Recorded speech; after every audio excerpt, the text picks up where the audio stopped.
Today's review, Macross Plus, the indirect sequel to the original anime that's safe for anyone to watch. Don't forget to subscribe for daily spoiler-free anime reviews covering series on Fridays and movies or OVAs the rest of the week. The story of Macross Plus was created by Keiko Nobumoto, original creator of Wolf's Rain, and directed by Shinichiro Watanabe, director of Cowboy Bebop. Although newcomers to the Macross franchise are totally safe to watch this anime, it's a little more complicated as there are two versions of the story. The 4-episode OVA released in 1994 and the film compilation in 1995. I'll be discussing their individual pros and cons towards the end of today's review. While the original Macross anime featured a love triangle with two women, Macross Plus is the opposite. Our protagonist Isamu is a hot-headed but tremendously skilled pilot whose reckless actions on the battlefield make him a major liability. The story begins with him being reprimanded and sent to a research and development facility to become a test pilot. I'm not sure why anyone thought that would be a good idea. That's like sending a bull to an antique store as punishment for being too dangerous. Upon arrival, Isamu meets his longtime friend and rival Gold, who's also a test pilot, but on a totally different level.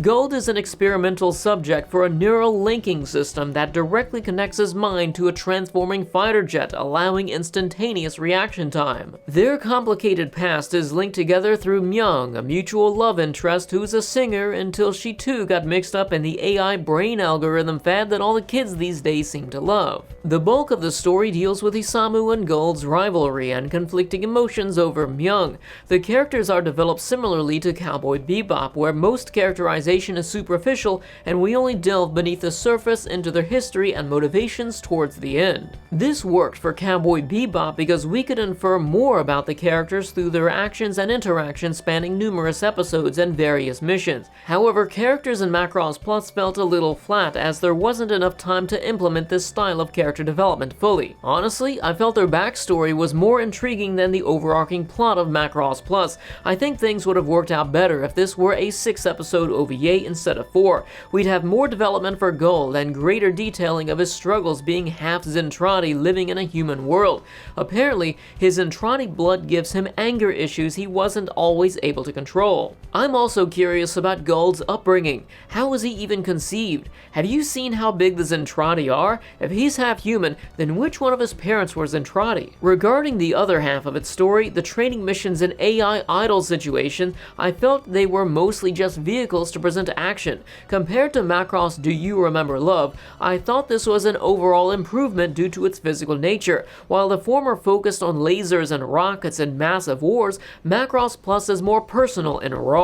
Combat is split right down the middle, 50% dogfights and 50% mech battles with actual physical interaction. Unfortunately, I felt Macross Plus suffered an identity crisis. It's clear that its main focal point was the unfolding drama surrounding our three central characters. Unfortunately, it transitions to shallow combat against a rogue AI, leaving character development in the background. It feels like a producer walked in halfway through the anime's production and said it was boring for being too slow-paced and told them to add a big fight at the end because that's what makes money. I say this because most battles in the first half of the anime took place on the training grounds and were overshadowed by our characters' animosity towards each other. To me, this came off as an exciting method for delivering characterization. However, having a large-scale battle in a story with such a narrow scope, gray morality, and no clear villain is just out of place. The AI threat plotline in general felt contrived and didn't add anything substantial to its story other than being a shallow but well-animated battle. My suspicions of producers not liking Watanabe's directorial flair is further solidified by its subsequent re-edit into movie format the following year.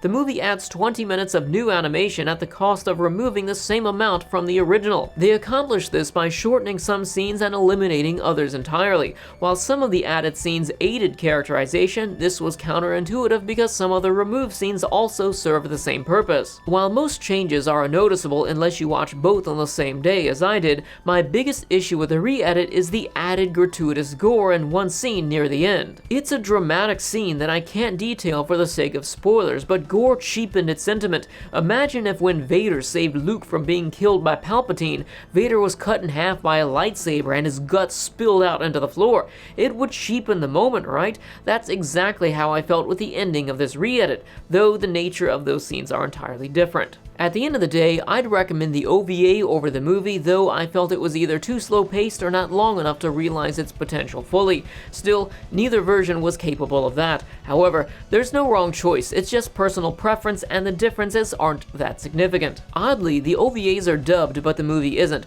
There's a whole complicated ordeal associated with licensing issues and certain versions of the OVAs having different voice actors for its final episode. Still, the dub was good enough for me to recommend. Overall, I give both versions of Macross Plus an 8 out of 10. It's an enjoyable experience for its action and characters, but only manages to scratch its surface with both areas. While I consider Macross Plus safe for those new to the franchise, I wouldn't consider it a good gateway. I've only seen this, the original series, and Do You Remember Love, but so far the original series is still the best by a long shot. If you've already seen Macross Plus or are interested in its premise but want something slightly better, I recommend the 3-episode OVA Area 88 following a mercenary fighter pilot and his dreams of one day returning home to his love. Like the video if you enjoyed it, check out my anime review playlist for more great anime. Thanks to Nea-chan and everyone else who supports these videos on Patreon and YouTube channel membership. I'll see you tomorrow with my review of RACO Private High School.